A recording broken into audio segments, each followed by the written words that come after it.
As we continue our studies in Romans chapter 12, we started a study in this particular chapter of the Bible because it provides such functional and practical things for us as Christians. On Monday, we looked at Romans 12 and verse 12.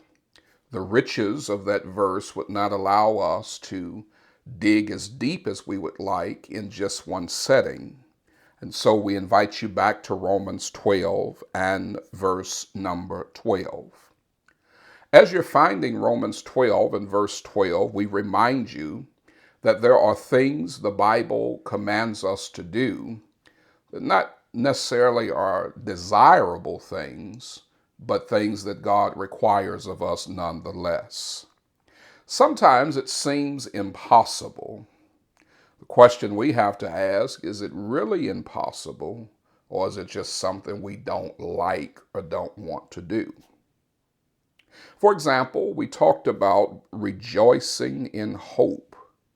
The idea there is that when things are in a way that is less than desirable, problematic, painful, troubling, whatever term you want to use, we have to have hope that things will get better and that God's perspective is better than our own. Tonight we want to look further in this verse. Not only does it say rejoicing in hope, but it says patient in tribulation. We have to be patient in tribulation. Now, I want to say something that will shock some and enlighten others, and maybe even somebody will have to let it sit there for a while and really think about this. When the Bible talks about tribulation, most of what we call tribulation is not tribulation, it's just aggravation. There's a difference between tribulation and aggravation. When the Bible references tribulation, it is speaking to one thing in particular, perhaps two things that can be considered.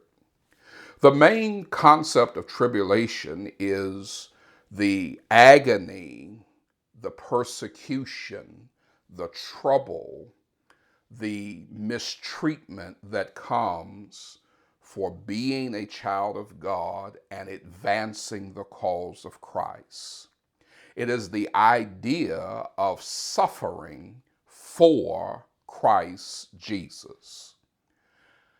Especially as we consider in the first century, as people were put into jails, as people experience a loss of livelihood, as people were scattered and literally had to run for their lives, when persecution was of such that people were put in big coliseums and ravaging lions and animals would tear apart Christians, when Nero would burn Christians.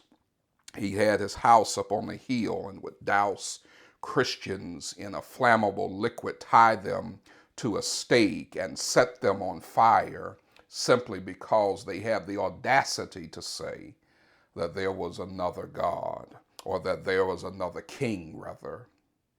And this was to promote in the idea of Christians that he was the king, and to put fear in the idea of non-Christians to not dare join this Christian movement. That's what tribulation was about. A second thought of tribulation can be some of the things that are suffered as a result of just living in a broken world where sin has infiltrated the picture. Sickness, disease, death, bad weather. Now, a lot of what we would call tribulation has nothing to do with suffering for Christ. There are people today who have no idea what it means to suffer for Christ. It is amazing to me over years of preaching, and I've been preaching a long time, to see the things that cause people to disconnect from the Lord's church. Somebody didn't invite them to a social gathering and they feel like there's a clique at the church and they don't want to be bothered. The song leader sings songs that are too slow, so they rather go somewhere where they're getting their praise on, as they say. The preacher didn't come visit me when I was in the hospital, but he visited somebody else, and so I'm taking my membership and my money and my mouth somewhere else. We had a fellowship meal and everybody ate everybody else's food, but they didn't eat mine. And I put my hard work and money into this, so I'll never bring anything to this church again. Those are the kinds of things that I have heard, experienced, dealt with as a minister over the years. And people think that that's tribulation. That's not tribulation, that's just aggravation. If we could ever wrap our minds around what first century Christians went through, then we'd see we're not going through anything. What we would see is that we have a tendency to just be ultra sensitive. We have a tendency to need a lot of attention and affirmation, but we're not really going through tribulation. And yet those people in Romans 12:12 were told to be patient in tribulation.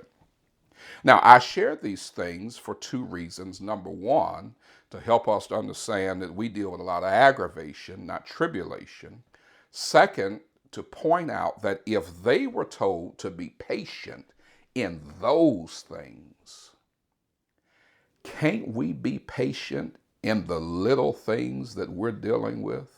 I see people get in an uproar simply about the temperature in the building. I have never known a church that can find the temperature that works for everybody. People are on medications, people's bodies are different, people's needs are different. One person's cold, one person's hot. If you know you tend to be cold, bring a jacket. If you know you tend to be hot, wear short sleeves. That's not tribulation. Those people were told to be patient in trials and tribulations that far exceed our capacity to understand and relate to. And we attribute aggravation to tribulation. We must be patient in our aggravation, just as they had to be patient in their tribulation. Let me also say that in tribulation, we should not be surprised. Remember John 16 and verse 33, Jesus says, these things are going to happen, but he says, be of good cheer. I have overcome the world. So we have to trust in the power of Jesus, who is already overcome. When we are suffering for Christ's sake, we have to be patient, knowing that he has already gotten the victory. We must also trust in his process, because whatever we go through for his name, it is designed to make us holy. I may sound like a broken record, but you hear me say frequently, God is interested in our holiness. We tend to focus on our happiness. If we would make a priority of holiness, then we'll better understand what we go through and why we go through. It's not because God is trying to make us happy. It's a process to make us holy. Think about that the next time you have aggravation. Is it really tribulation? Or is it God saying, think about what centuries ago they went through and think about what you're going through. It may not be so bad after all. This has been another installment of A Few Minutes with the Minister.